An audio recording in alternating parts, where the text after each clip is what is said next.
ನಿವೇಶನ ವಿಚಾರಕ್ಕೆ ಬಸವರಾಜ ರೆಡ್ಡಿ ಆತ್ಮಹತ್ಯೆ ಪ್ರಕರಣಕ್ಕೆ ಸಂಬಂಧಪಟ್ಟಂತೆ ಕನಕಗಿರಿ ಪೊಲೀಸರಿಂದ ಮತ್ತೊಬ್ಬ ಆರೋಪಿಯನ್ನ ಬಂಧಿಸಲಾಗಿದೆ. ಮೆಹಬೂಬ್ ಸಾಬ್ನನ್ನ ಕನಕಗಿರಿ ಪೊಲೀಸರು ಬಂಧಿಸಿದ್ದಾರೆ. ಇವತ್ತು ಬೆಳಗ್ಗೆ ಶಹಾಬುದ್ದೀನ್ ಖಾಜಾ ಎಂಬಾತನನ್ನ ಬಂಧಿಸಲಾಗಿತ್ತು. ಈಗ ಮತ್ತೊಬ್ಬ ಆರೋಪಿಯನ್ನ ಬಂಧಿಸಲಾಗಿದೆ. ಆರೋಪಿಗಳಿಗೆ ಸಹಾಯ ಮಾಡಿದ ಆರೋಪದ ಅಡಿಯಲ್ಲಿ ಆರೋಪಿ ಮೆಹಬೂಬ್ ಸಾಬ್ನನ್ನ ಪೊಲೀಸರು ಬಂಧಿಸಿದ್ದಾರೆ. ಟಿವಿ9ಗೆ ಪೊಲೀಸ್ ಇಲಾಖೆ ಉನ್ನತ ಮೂಲಗಳಿಂದ ಮಾಹಿತಿ ಲಭ್ಯವಾಗಿರುವಂತದ್ದು. ಕನಕಗಿರಿಯ ನಿವೇಶನ ವಿಚಾರಕ್ಕೆ ಬಸವರಾಜ ರೆಡ್ಡಿ ಆತ್ಮಹತ್ಯೆಯನ್ನ ಮಾಡಿಕೊಂಡಿರ್ತಾರೆ. ಆಗಸ್ಟ್ 15ನೇ ತಾರೀಕಿನಂದು ವಿಷ ಸೇವಿಸಿದ್ದಂತಹ ಬಸವರಾಜ ರೆಡ್ಡಿ ನಿನ್ನೆ ಆಸ್ಪತ್ರೆಯಲ್ಲಿ ಚಿಕಿತ್ಸೆ ಫಲಕಾರಿಯಾಗದೆ ಸಾವನ್ನಪ್ಪಿದ ನಂತರ ಪೊಲೀಸರು ಪ್ರಕರಣವನ್ನ ದಾಖಲಿಸಿಕೊಂಡಿದ್ರು. ಅಂದ್ರೆ ಅವರ ಕುಟುಂಬಸ್ಥರು ಯಾರು ಬಸವರಾಜ ರೆಡ್ಡಿ ಅವರ ಕುಟುಂಬಸ್ಥರೇನಿದ್ದಾರೆ ಅವರು ಪೊಲೀಸರ ವಿರುದ್ಧವೇ ಗಂಭೀರ ಆರೋಪವನ್ನ ಮಾಡ್ತಾ ಇದ್ದಂಥದ್ದು. ದೂರು ಕೊಡೋದಕ್ಕೆ ಹೋದರೂ ಕೂಡ ದೂರನ್ನ ಸ್ವೀಕರಿಸಲಿಲ್ಲ, ನಮಗೆ ಸ್ಪಂದಿಸಲಿಲ್ಲ. ಅದೇ ಕಾರಣದಿಂದಾಗಿ ಇವರು ಆತ್ಮಹತ್ಯೆಗೆ ಶರಣಾಗಿದ್ದಾರೆ ಅಂತ ಕುಟುಂಬಸ್ಥರು ಆರೋಪವನ್ನು ಮಾಡಿದರು. ಅದಾದ ನಂತರ ನಿನ್ನೆ ಪ್ರಕರಣ ದಾಖಲಿಸಿಕೊಳ್ಳಲಾಗಿತ್ತು. ಇವತ್ತು ಬೆಳಗ್ಗೆ ಒಬ್ಬ ಆರೋಪಿಯನ್ನ ಬಂಧಿಸಲಾಗಿತ್ತು. ಈಗ ಮತ್ತೊಬ್ಬನನ್ನ ಬಂಧಿಸಲಾಗಿದೆ. ಈ ಪ್ರಕರಣಕ್ಕೆ ಸಂಬಂಧಪಟ್ಟಂತೆ ನಿನ್ನೆ ಕನಕಗಿರಿ ಪೊಲೀಸ್ ಠಾಣೆ ಮುಂಭಾಗ ಭಾರೀ ಪ್ರತಿಭಟನೆ ನಡೆಸಲಾಗಿತ್ತು.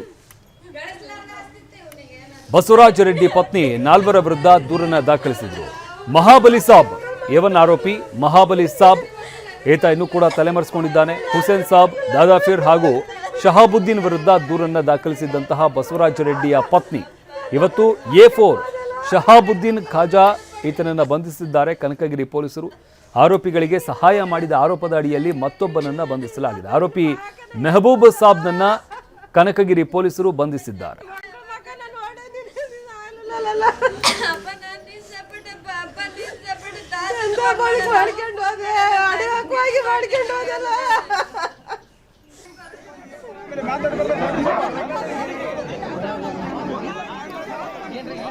ಇದು ಜಮೀನಿನ ವ್ಯಾಜ್ಯ ವಿಚಾರಕ್ಕೆ ಸಂಬಂಧಪಟ್ಟಂತೆ ಗಲಾಟೆ ಆಗಿರುತ್ತೆ.